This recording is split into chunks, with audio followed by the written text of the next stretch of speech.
Hammaga assalomu alaykum. Ismim Oyatullo Habibullayev, Meridians Marketing jamoasi a'zosiman. Bugun sizlar bilan TGS Library platformasi haqida gaplashamiz. Meta Ads orqali reklama yoqadigan targetologlar biladi. Meta'ning o'zini Ads Library platformasi bor.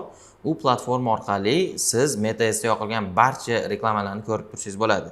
Misol uchun boshqa bizneslar, boshqa targetologlar yokida o'zingizni konkurentlaringizni reklamalarini bemalol ko'rishingiz mumkin. Meridians Marketing jamoasi ham aynan Telegram Ads uchun xuddi shunaqa platforma ishga tushirdi. Bunaqa platforma oldin ham mavjud edi, lekin aynan O'zbekiston uchun mavjud bo'lmagan. Asosan Rossiya mamlakati uchun mavjud bo'lgan va asosan Rossiyadagi reklamalarni ko'rishingiz mumkin bo'lgan.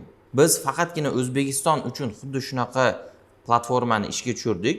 Ushbu platforma orqali siz Telegram Ads'da yoqilgan har bitta reklamalarni bemalol ko'rib tursangiz bo'ladi.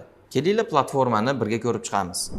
Platformamizning nomi avval aytganimdek TGS Library, adslibrary.uz shunaqa link bilan bo'ladi va birinchi kirganimizda xuddi shunaqa ko'rinishda bo'ladi. Ko'rishinglar mumkin, bu yerda O'zbekistondagi hamma reklamalarni chiqazib beradi va qo'shimchasiga bu yerda reklamalarni filtrlab olsangiz ham bo'ladi. Keyin shu funksiyasini ko'rib chiqamiz. Xo'p, filtrlar qanaqa ishlaydi? Birinchi filtrimiz kategoriyalar bo'yicha filtrlash, misol uchun ta'lim sohasini tanlasak bo'ladi. Ikkinchisi turi, ya'ni reklama qanaqa holatda yoqilgan? Kanalga yoqilganmi, botga yoqilganmi, kanaldagi qanaqadir postga yoqilganmi? Shu bo'yicha bemalol filtrlab olsak bo'ladi. Endi uchinchisi kabinet.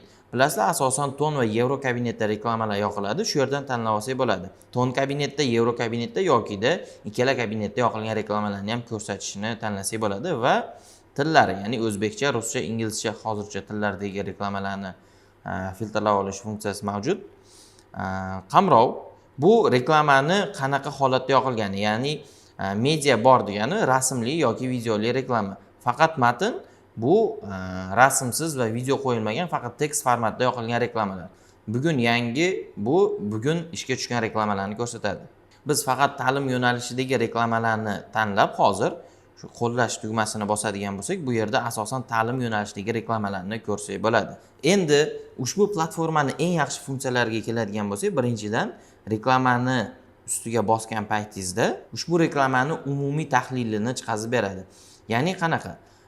Qaysi kanalga yoqilgan, qaysi tilda, qanaqa kabinetda ko'rishingiz mumkin? Yevro kabinetda yoqilgan. Va birinchi marta qachon ishga tushdi? 29-iyun kuni ishga tushgan reklama, bu o'zingizlar ko'rib turishingiz mumkin. Eng yaxshi tarafi pastda asosan qaysi kanallarda chiqqanini ham ko'rsatadi.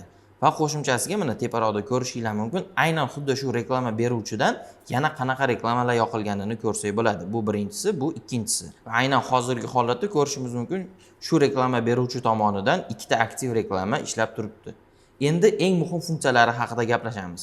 Birinchisi bu reklamani saqlab olish, ya'ni xuddi shu ko'rib turgan reklamangizni bemalol saqlab olsangiz bo'ladi.